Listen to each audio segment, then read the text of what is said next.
आशीर्वाद सदैव तुझ्या पृष्ठभागी. देवा तुला आशीर्वाद मिळाला, मनाचं समाधान झालं.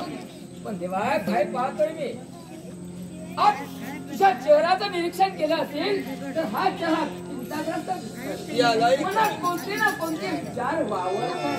नारदा खरंय, अंतरामी वावरणारे भाव चेहऱ्यावर दिसून येतात आणि माणसाचा चेहरा जाणल्यानंतर निश्चितच त्याची पडताळणी होते.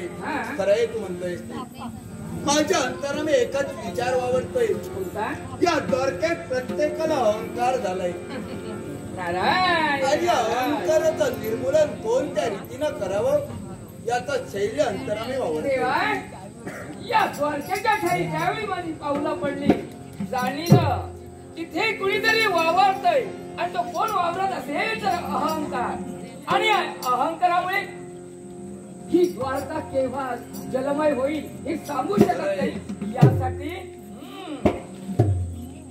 काहीतरी उपाययोजना पाहिजे, यावर उपाय योजना पाहिजे. खरंय, देवतांनी युक्तीचं भांडार तुझ्या जवळ दिले. ज्या ज्यावेळी देवतांना गरज वाटेल त्यावेळी युक्ती प्रयुक्तीनं मार्गदर्शन तू करावं असं देवतांनी तुला सांगितलं.